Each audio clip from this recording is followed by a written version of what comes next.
හරි මම අද ඔයාලත් එක්ක කතා කරන්නේ 2022-23 O level paper එකේ 6 වෙනි ප්‍රශ්නේ 4 වෙනි අණු කොටස. මේ ප්‍රශ්නේ අහලා තියෙන්නේ බැංකු සැසඳුම් කියන පාඩමෙන් තමයි මේ ප්‍රශ්නේ අහලා තියෙන්නේ ලකුණු 4ක්.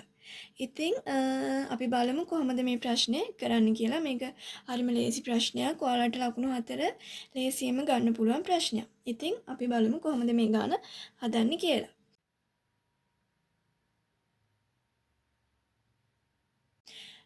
මුලින්ම සේමිනීගේ ව්‍යාපාරය 2023 3.31 දිනට බැංකු ගිණුමේ තිබූ වාසිදායක ශේෂය 38000කි. මේ වාසිදායක ශේෂය කියලා කියන්නේ අපේ හර ශේෂය. කියන්නේ මෙන්න මේ පැත්තේ ශේෂය ඊගේ. ශේෂය ඊගේ 38000යි. හර ශේෂයක් වාසිදායක ශේෂයක් කියන්නේ හර ශේෂයක්. එදිනට බැංකු ප්‍රකාශනයේ ශේෂය 21000කි. එතකොට මෙතන බැංකු ගිණුමේ ශේෂයයි බැංකු ප්‍රකාශයේ ශේෂයයි දෙකක්.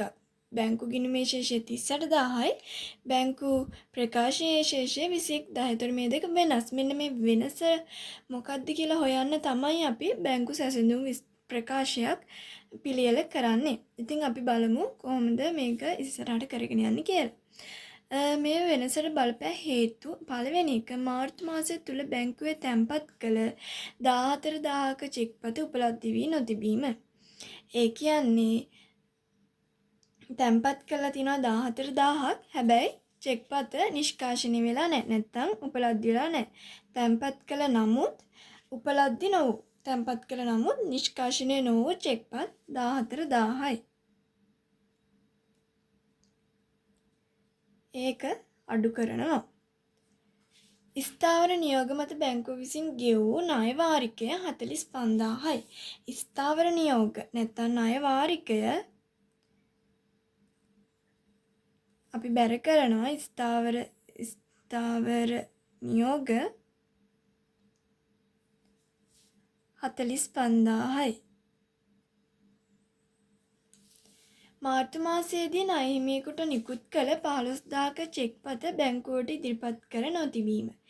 ඒ කියන්නේ නිකුත් කළ නමුත් ඉදිරිපත් නොවූ චෙක්පත් තියෙනවලු 15000ක්.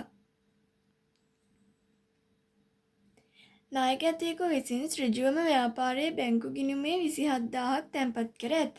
මෙයාලා මේ ණයගැතියෙක් ඍජුවම බැංකුවේ තැන්පත් කරලා කියන්නේ මේක ඍජු ප්‍රේෂණ නැත්නම් ණයගැති ප්‍රේෂණ.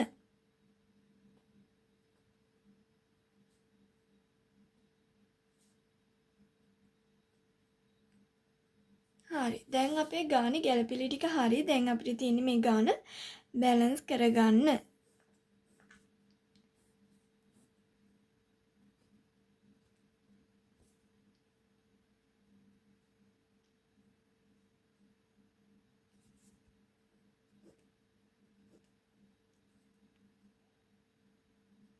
මෙන්න මේ එන ශේෂය අපි මෙතනට දානවා.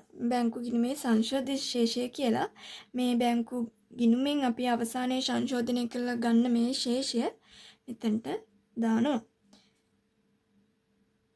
මේක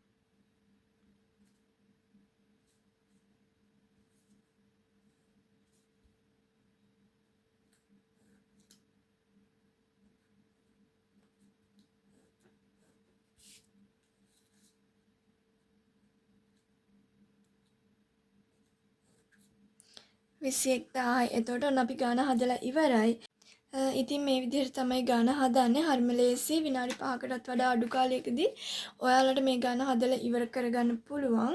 ඉතින් ලකුණු 4 ලේසියෙන්ම ගන්න පුළුවන්. මම නැවතත් දවසක අලුත් වීඩියෝ එකක් අරගෙන එන්නම්.